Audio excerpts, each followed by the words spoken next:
We are live on a magnificent Monday morning, March the 23rd of 2020. Good morning. Hi, Linda.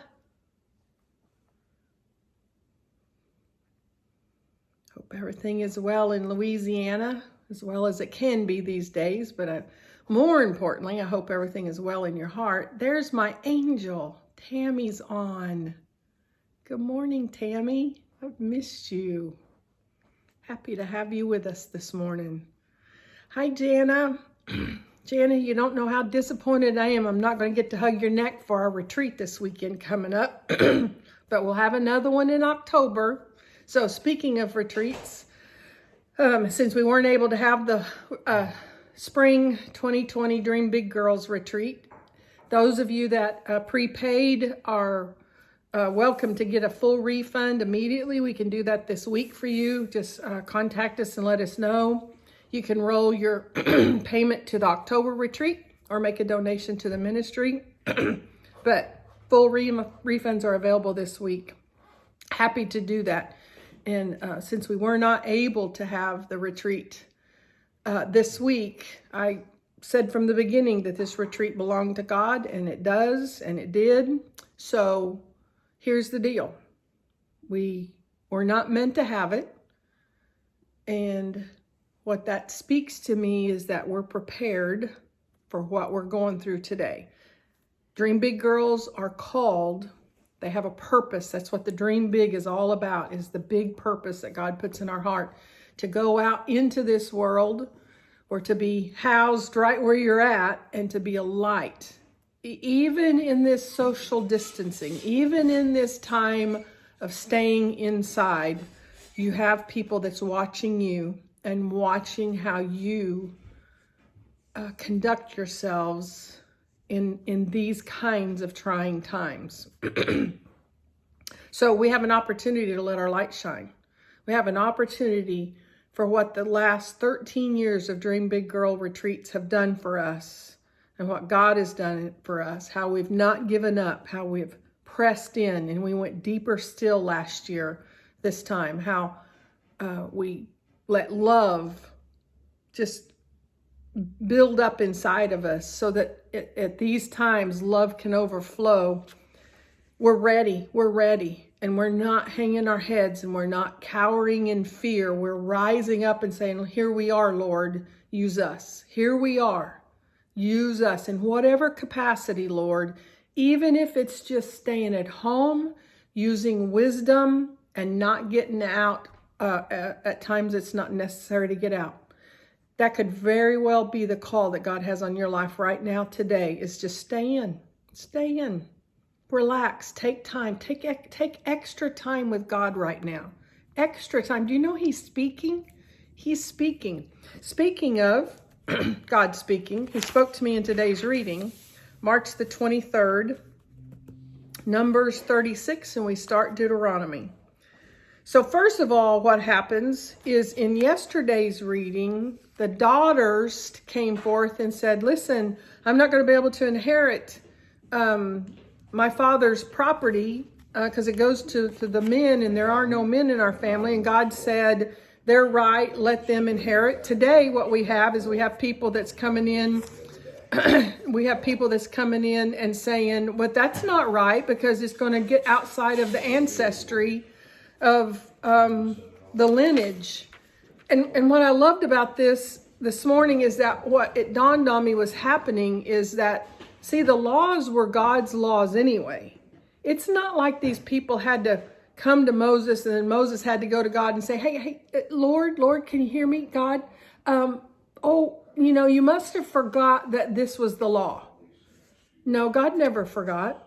But what I absolutely believe is that when they came forward in the context of the law, God allowed for, first of all, mercy and grace. And He gave us a picture of how He listens when we come to Him. So what at first seemed as though God changed, He really didn't change. By the time it all came full circle, the land was going to stay in the ancestry. I just love how he did that today. But that's not the part I really want to focus on. There's a few little choice words, lines in today's reading that popped out at me. I want to go there first, and then I'm going to go to the message of what I got today. First of all, in verse 2, Deuteronomy 1:2, normally it takes only 11 days to travel from Mount Sinai to Kash Barnea. I don't know how to say that. To that place, to there, because this was there. Normally, it only takes 11 days to travel from Mount Sinai to the Promised Land. But 40 years after the Israelites left Egypt, on the first day of the 11th month, Moses addressed the people of Israel, telling them everything the Lord had commanded him to say. It took them 40 years to make an 11-day journey. And if you remember back to our prior day's reading, it was all because they complained. Now, is it a coincidence that we're reading about this today? This today. What's keeping us today from the Promised Land? For many of us, for many people out there, what's standing between them and the Promised Land is called coronavirus. I can't be happy until this virus is over. I can't do this until the virus is over. I can't, well, after the virus is gone, well, now what made them make an 11-day journey 40 years? Grumbling and complaining. Grumbling and complaining. If that's not a message for today, I don't know what is. Careful what is coming out of your mouth. This morning, my hair's kind of doing crazy things, and it will do that on occasion. And my whole life, I've complained about my hair. And it probably started with my mother telling me that I had thin, fine, straight hair, stringy hair, I believe is the word that she used. I have my mother's hair to begin with, so you've got to understand it's not that my mother was putting me down. My mother was just stating a fact that I have hair just like hers, but in my mind, what that meant was my hair is a problem. My hair was always greasy. I mean, I could wash my hair every morning as a child growing up, and by the end of the day, I had greasy hair. And so my whole life, I've grown up wishing I had somebody else's hair. I just always have. But you know what? At age 60 and 18 years into reading this and knowing Psalms 139, that he knit me together in my mother's womb, that he counted every hair on my head, that he is the one that created me in his image, I'm at a place now where I kind of like my fine hair. I kind of like my thin hair. I don't have any trouble with my hair getting too hot in the summertime and having to get it up off my neck. And you know what? At almost any time in my life, you want to come up and run your fingers through my hair, I've got the softest, silkiest hair. My hairdresser, who is the best in the country, the other day told me she's got a ponytail this thick and it just waves and it just flows. Her hair is absolutely gorgeous. And she's doing my hair. And she says, Elizabeth, your hair just shines. It just gets a gleam to it. And I just sat there. I mean, to have somebody with hair like she's got, it's long, it flows, it looks soft and silky, but she tells me it's not. I'm gonna have to ask her one of these days if I can put my hands on her hair, in her hair. I will too, by the way. So she's probably watching. But I hope you're getting the point of what I'm saying. My whole life, I've complained about my hair. And I am at a place where I now appreciate my hair. I know what I can do with it. I know what I can't do with it.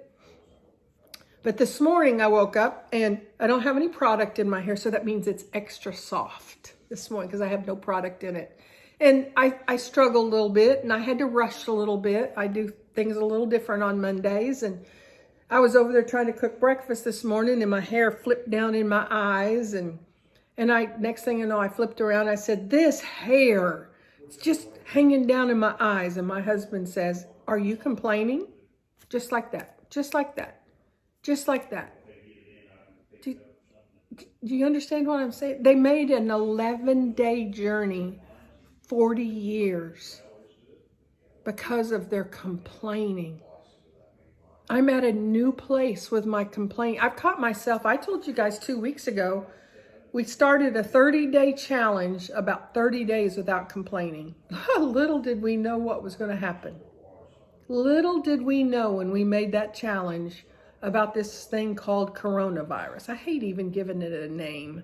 It's not worthy of a name. But anyway,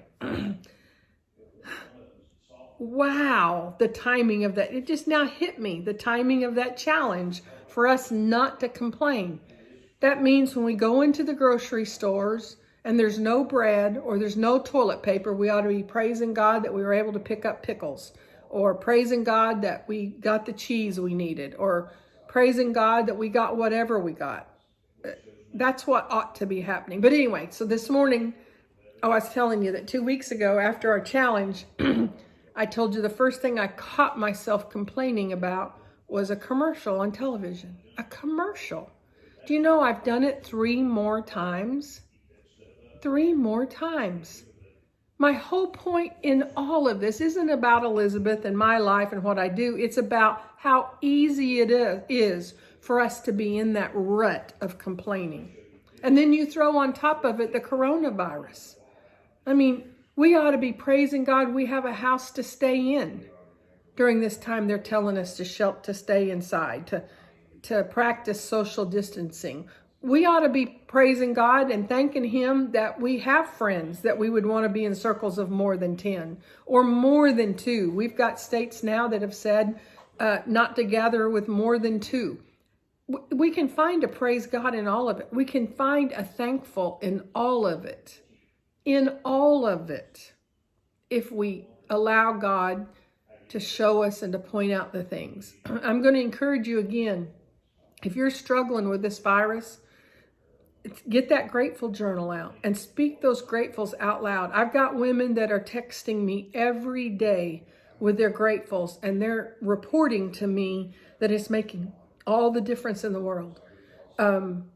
Start with it first thing in the morning. Do 7 days of it, writing down and speaking out 5 things you're grateful for, and then focus on those things all day long. And then add the nighttime, right before you go to bed, add 5 things you're grateful for, and then do that for 7 days. So the first 7 days is morning only. The second 7 days is morning and night. And then the third 7 days, which is enough time to break a habit and to start a new habit, is adding it to the midday. So that 3 times a day, you're on purpose stopping, writing down 5 things you're grateful for, and speaking them out and meditating all day long. Now, the 4th week, if you are really struggling with fear and anxiety because of this coronavirus, in the 4th week, what you should do is write down 5 things that you want to see and that you see as success, as a happy life. You see yourself happy in the future, on the other side of this virus thing, 5 things, and write those down and meditate on those things. I see myself on the other side of this virus, and I'm happy, and I'm grocery shopping, and there's everything back on the shelves again. I see myself be on the other side of this virus, and I'm back at work and I'm doing the best I've ever done. I have such an appreciation for the job that they sent me home from, that I used to grumble and complain about. I see myself happy doing that job, the best I ever have. Another way of putting it, just to make my point, is today I have a fear of public speaking, let's say. So I see myself up in front of a crowd, and I'm speaking and it's flowing from me freely. I see myself that way. 5 things that you see yourself as successful in the future, and focus on those. And take one at a time and one day at a time. Now, you're still doing the 3 gratefuls, but you're adding to it in the 4th week. this is a formula to help you overcome fear and anxiety that will work at any time in your life. It is one of the most powerful things you can do. And it's so simple. It's so simple. But if it's so simple, watch the struggle that comes up if you make it a point that that's what you're going to do. I guarantee you within the first 7 days, resistance is going to come, and you're going to try to convince yourself it's not working, or you'll try to convince yourself that it's too simple to be true. Something will come at you to try to stop you from doing it, because the last thing the enemy wants is you to live a life full of gratitude, just as the Israelites. Back to the message. Another one that really stuck out at me in Deuteronomy 1, chapter 6. You have stayed at this mountain long enough. See, I think that's what God's telling me about this complaining, about the words that's coming out of my mouth. Elizabeth, you've stayed at this mountain long enough. Get over it. Start praising me instead of complaining. Every time you're tempted to complain, praise me. Every time you're tempted to complain, thank me. You've stayed at this mountain long enough. And then looky here, verse 8. This is where I'm really going to get into the message. So I'm 16 minutes in, and I'm just now getting to the message. Look, I'm giving all this land to you. Go in and occupy it, for it is the land the Lord swore to give to your ancestors, Abram, Isaac, Jacob, and to all their descendants. This was the land flowing with milk and honey. This was the promised land. They were right there, ready to go in. And what do? What do? They listen to the spies that was sent over that says there's giants over there. We're going to have to fight giants. Oh my gosh, the giants may take our kids away from us and hold them captive. We can't go into the promised land. We can't go into the land flowing with milk and honey because there's giants there. And they allowed fear to rise up to the point that they never got to enter into the promised land. So they stayed at that mountain. You've been at this mountain long enough, God said. What is your mountain today? For many, many, many people in the world today, the mountain is called COVID-19. It is your mountain. It's what's causing the greatest fear inside. What's the giant that you're facing today? Many of you are facing a coronavirus, and it's become your mountain. It's a mountain of unbelief. It's a mountain of fear. It's a mountain of anxiety for you. It's a mountain and it's keeping you from entering into the promised land. I'm telling you, we can see the promised land from where you stand and sit right now today. You can almost, if you'll go with me into the spirit for just a few moments this morning, you can sense it. You can just feel it. On the other side of that mountain, on the other side of this virus, is the land flowing with milk and honey. My life will be back. I mean, we're telling ourselves these things. We're saying, oh, if they can just get rid of this virus, if it'll just go away, if it just won't touch my household, and fear and unbelief and anxiety and distress and torment is keeping us from the promised land. But this is what I've got to tell you. They could see it. It was so close they could see it. And the only thing that kept them from going into the promised land was their fear. They were so afraid of the giants. They looked at the giant instead of looking at the promise.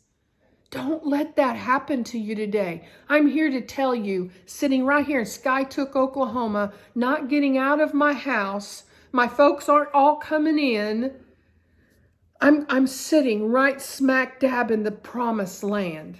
I am in the middle of God's promises right now today.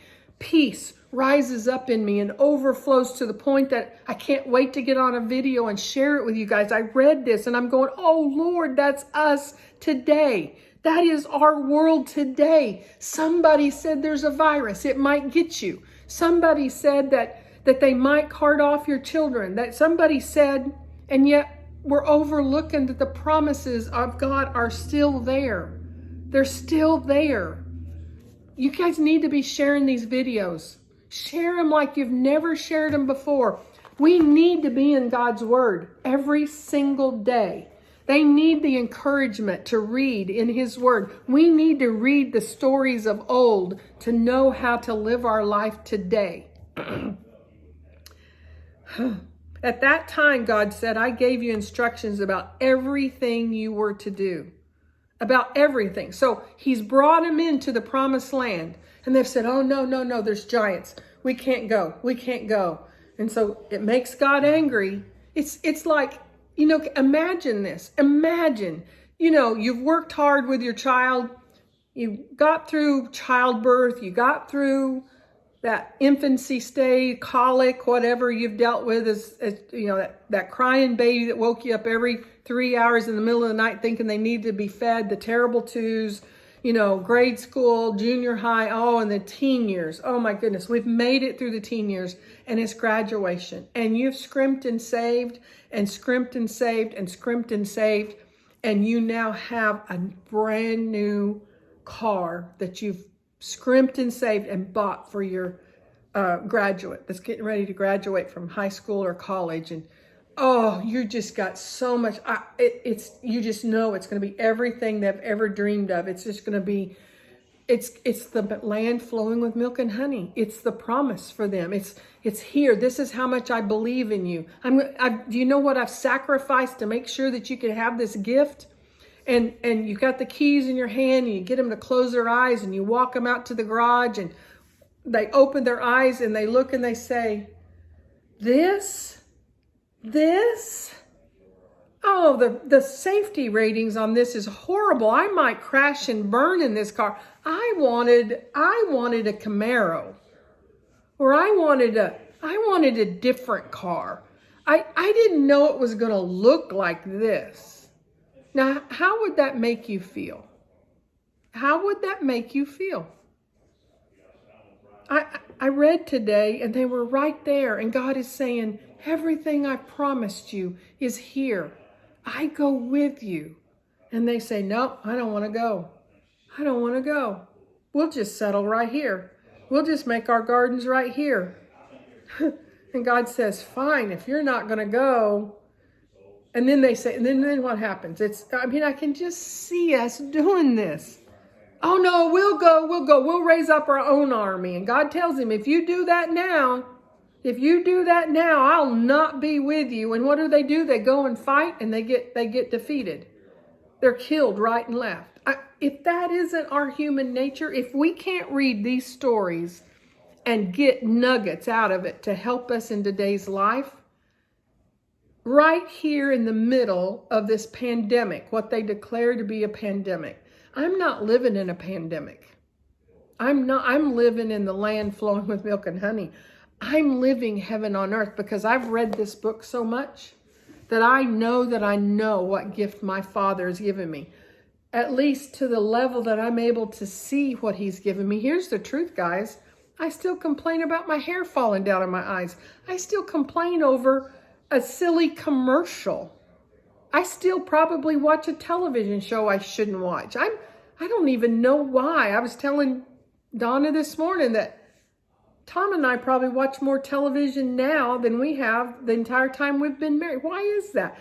My point with this is every time I complain about my hair, or I complain about a commercial, or I'm watching a mindless television show, I'm not walking into the promised land for additional blessings. I'm blessed.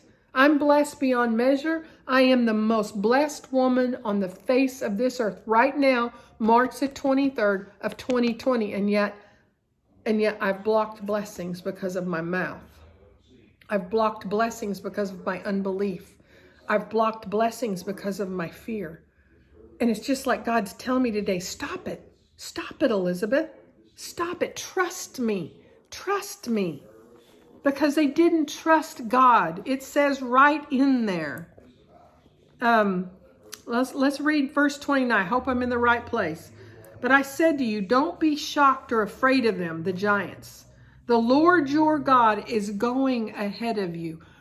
Right now today, March the 23rd of 2020, I want you to write those words down. Deuteronomy chapter 1, Verse 30, the Lord your God is going ahead of you. That'll bring you such peace right now, today, because God is going ahead of you. He will fight for you.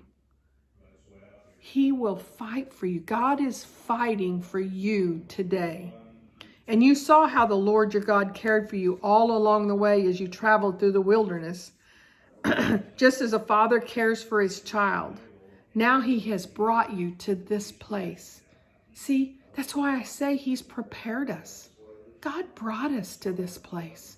Just as the Holy Spirit brought Jesus, led Jesus into the wilderness, into the desert, and the enemy met him there and tempted him for 40 days and 40 nights. It was the Holy Spirit that led Jesus there. God has gone ahead of us, and he is fighting for us, and he has brought you to this place today, right where you sit right now today. But even after all he did, you refused to trust the Lord your God. Are you refusing to trust God? I mean, are you literally sitting there and saying, well, of course I'm afraid. It's the COVID-19. A man in Cleveland died. If one died, that's one too many. And I pray for his family. And I pray that the peace that surpasses understanding comes over that family and comforts them. I don't want one to die, not one. And I know that my Father doesn't want not one to die, because he says that he'll leave the 99 to go after the one. But we're sitting here and he's telling us, trust me. Trust me. There's other places in the Bible he says that when you are your weakest, I'm made strong. There's so many promises in this word to get us through day by day, day by day. I wrote in my column this morning, March 2020, coronavirus, I trust God. I trust him. I'm so grateful that he's prepared me for such a time as this. I can look anybody in the eye and I can tell them I've not had one moment of fear.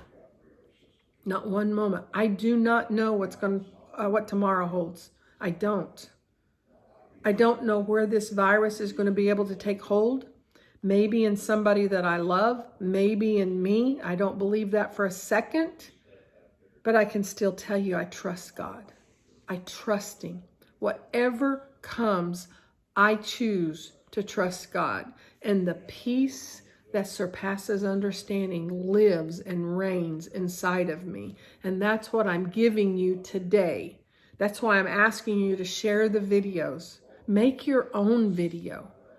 Those of you out there probably have 10,000 times more peace than I have, much more faith. Somebody needs to hear it and see it.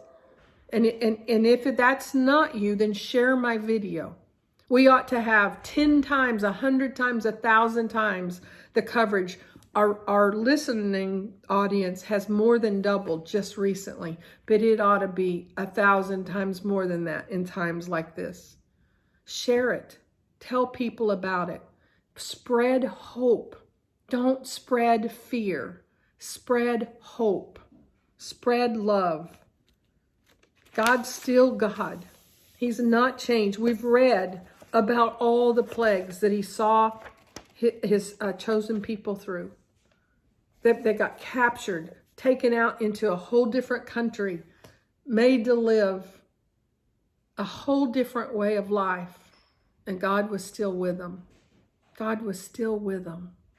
God's still with us today. Close your eyes. Just close your eyes. Take in 3 deep breaths in your nostrils and out your mouth. The whole time focusing in on your heart. Let your imagination guide your eyes till you see your heart. And breathe in and breathe out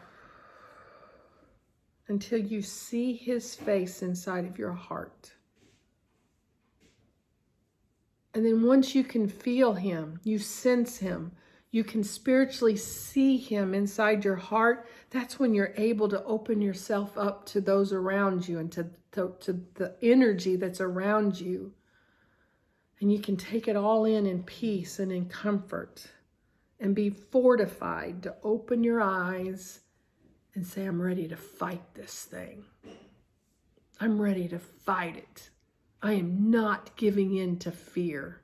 I'll obey the laws of the land because not everybody out there is where I'm at spiritually. I'll obey the laws of the land, but I'm ready to fight. Are you ready? Are you ready? I love you guys.